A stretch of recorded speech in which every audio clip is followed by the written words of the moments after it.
میں نے کہا اللہ کے رسول کون لوگ خسارے میں چلے گئے، کنہوں نے نقصان اٹھا لیا؟ آپ نے فرمایا جن کو اللہ نے مال دیا ہے وہ لوگ خسارے میں چلے گئے، نقصان میں چلے گئے مالدار۔ ہاں وہ لوگ ان میں سے نکل گئے کہ جن کو اللہ نے مال دیا پھر وہ اپنے دائیں خرچ کرتے ہیں، بائیں خرچ کرتے ہیں، آگے خرچ کرتے ہیں، پیچھے خرچ کرتے ہیں۔ وَقَلِيلٌ مَّا هُمْ، لیکن وہ بہت تھوڑے۔ فرمایا یہ خسارے والے نہیں ہیں، ورنہ جن کو مال دیا ہے مال کی وجہ سے ان کا دماغ گھوم جاتا ہے اور وہ سمجھتے ہیں کہ شاید یہ مال ہمارے پاس ہمیشہ رہے گا۔ فرمایا وہ لوگ خسارے میں چلے گئے۔ لہذا اللہ کا حق دینا لازمی ہے۔ صحیح بخاری میں حدیث ہے، حضرت ابو ذر رضی اللہ عنہ کہتے ہیں رسول اللہ صلی اللہ علیہ وسلم نے فرمایا جس کو اللہ تعالیٰ نے مال دیا ہے اونٹوں کی صورت میں، گائے کی صورت میں، بکریوں کی صورت میں، وہ اپنے مال کی زکوٰۃ ادا نہیں کرتا، قیامت کا دن ہوگا یہ اونٹ دنیا کے اونٹ سے موٹا تازہ ہو کر آئے گا، یہ گائے دنیا کی گائے سے موٹی تازی، یہ بکری دنیا کی بکریوں سے موٹی تازی اللہ کی بارگاہ میں آئے گی۔ یہ صاحب مال کو سیدھا لٹا دیا جائے گا، وہ اونٹ اس کے اوپر سے گزریں گے، اس کو روندیں گے، اس کی چیخیں نکلیں گی، چلائے گا، کہیں گے آج تیری یہی سزا ہے، دنیا میں تو نے ہمیں اپنے گلے سے لگایا تھا، اللہ کے راستے میں خرچ نہیں کرتا تھا۔ یہ گائے اس کو روندیں گی، یہ بکریاں اس کو سینگ ماریں گی، اور پھر آپ نے فرمایا اس سرکل کی صورت میں بنا لیں گی، ایک طرف سے گزرے گی، دوسری آئے گی، تیسری آئے گی، بار بار اسی طرح اس کو رونتی رہیں گی۔ یہ اس بندے کا انجام ہوگا جو اپنے مال کی زکات نہیں دیتا۔ اور اسی طرح حضرت ابو ہریرہ رضی اللہ عنہ کہتے ہیں، صحیح بخاری میں یہ حدیث ہے، رسول اللہ صلی اللہ علیہ وسلم نے فرمایا من آتاہ اللہ مالا فلم یؤدی زکاۃ مثل له مالہ یوم القیامہ شجاعا اقرع له زبیبتان یطوقہ یوم القیامہ ثم یأخذ بلہزمتیہ یعنی بشدقیہ ثم یقول انا مالک انا کنزک۔ آپ نے فرمایا جس کو اللہ نے مال دیا ہے اور وہ اپنے مال کی زکات نہیں دیتا، قیامت کے دن اس کے مال کو سیاہ رنگ کا ایک سانپ بنا دیا جائے گا جس کی پیشانی پر دو نقطے ہوتے ہیں، جو بہت زہریلا ہوتا ہے، وہ اس کے آ کر ہونٹوں سے جبڑوں سے اس کو کاٹے گا، اس کو کاٹ کاٹ کے کہے گا ہاں، اور اس کے گلے کا توق بن جائے گا، کہے گا میں ہوں تیرا مال، میں ہوں تیرا خزانہ جس کو دنیا میں سنبھال سنبھال کر رکھتا تھا۔ اور زکات نہ دینے والوں ڈر جاؤ اللہ کے عذاب سے، قیامت کی سختیوں کو تم برداشت نہیں کر سکتے، ان سانپوں کو برداشت نہیں کر سکتے، اس مال کے ساتھ داغنے کو برداشت نہیں کر سکتے۔ پھر نبی کریم صلی اللہ علیہ وسلم نے سورہ آل عمران کی وہ آیت تلاوت کی، اللہ رب العزت فرماتے ہیں وَلَا يَحْسَبَنَّ الَّذِينَ يَبْخَلُونَ بِمَا آتَاهُمُ اللَّهُ مِنْ فَضْلِهِ هُوَ خَيْرًا لَهُمْ بَلْ هُوَ شَرٌّ لَهُمْ سَيُطَوَّقُونَ مَا بَخِلُوا بِهِ يَوْمَ الْقِيَامَةِ وَلِلَّهِ مِيرَاثُ السَّمَاوَاتِ وَالْأَرْضِ وَاللَّهُ بِمَا تَعْمَلُونَ خَبِيرٌ۔ وہ لوگ یہ نہ سمجھیں کہ جو بخیلی اختیار کرتے ہیں، جن کو اللہ نے مال اپنے فضل سے دیا ہے، کہ یہ کنجوسی، یہ مال کو سنبھالنا، بخیلی کرنا، زکوٰۃ نہ دینا، اللہ کے راستے میں خرچ کرنا ان کے لیے بہتر ہے، بلکہ یہ ان کے لیے برا ہے، اور ان کی بخیلی کی وجہ سے قیامت کا دن ان کے گلے میں توق ڈالے جائیں گے۔ یہ بات یاد رکھو، زمین و آسمان کا اصل وارث اور مالک تو اللہ ہی ہے۔ اللہ نے تمہیں دیا ہے، اور اللہ نے 100 روپیہ دیا ہے تو اس میں سے 2.5 روپے سال گزرنے کے بعد دیتے ہوئے تکلیف ہوتی ہے؟ دیا اس اللہ نے ہے، 1 لاکھ اللہ نے دیا، اس میں سے، بلکہ اس میں سے بھی نہیں، اس میں سے جتنے اخراجات آپ نے کر لیے اس کو استعمال کر لیا، اپنے مال کو سارا سال آپ نے کھا لیا، پہن لیا، گاڑی لے لی، مکان بنا لیا، شادیوں پہ پیسہ خرچ کر لیا، اپنی ضروریات پہ خرچ کر لیا، اس سب پر کوئی زکوٰۃ کی ڈیمانڈ اللہ نہیں کرتے۔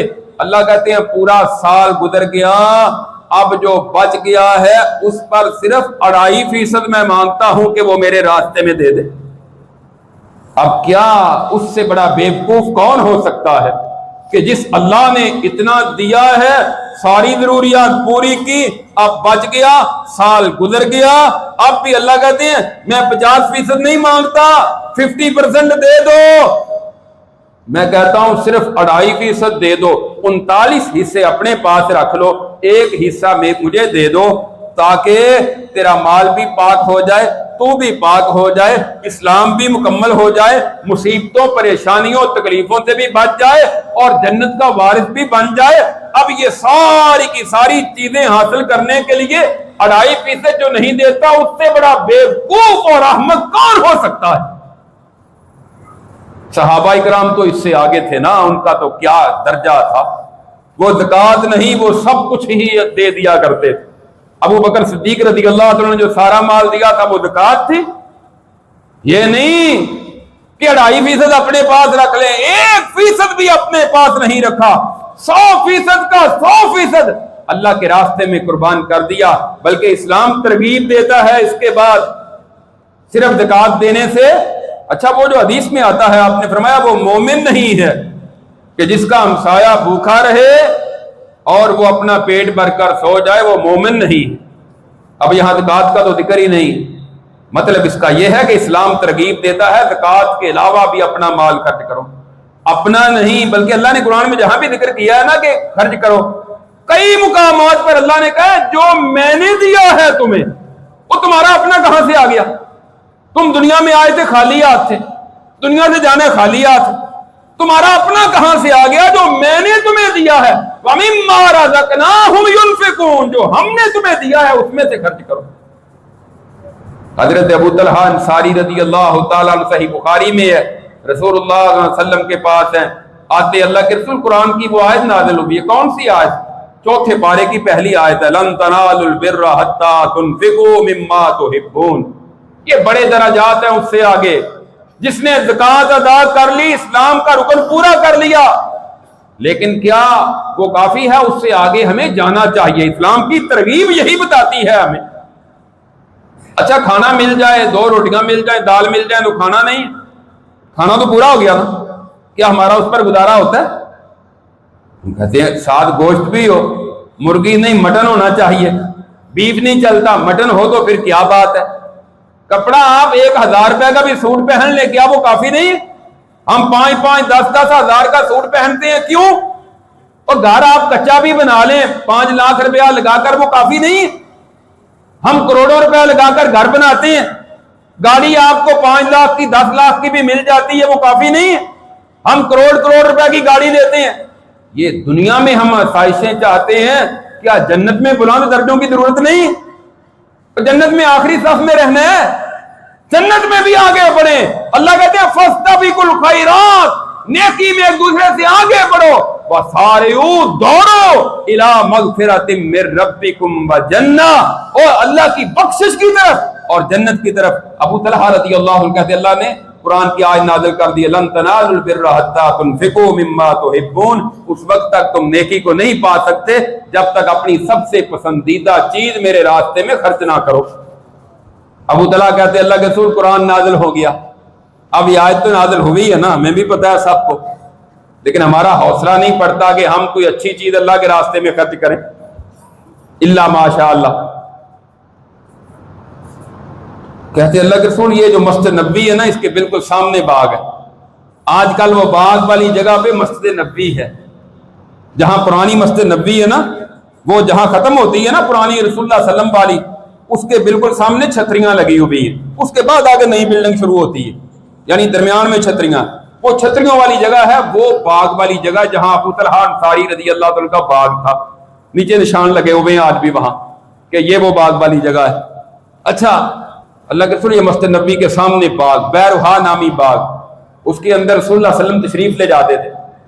اسی طرح سمجھ لیں کہ آج کے اسلام آباد کی پارلیمنٹ ہاؤس کے سامنے یا ہمارے مال روڈ کی آپ بات کر لیں کہ اور مسجد نبوی اور اس کے سامنے فرنٹ پہ باغ، مسجد نبوی سے نکلیں تو باغ کے اندر، باغ سے نکلیں تو اللہ کے رسول کی مسجد میں، اللہ کے رسول خود بھی تشریف لے جاتے تھے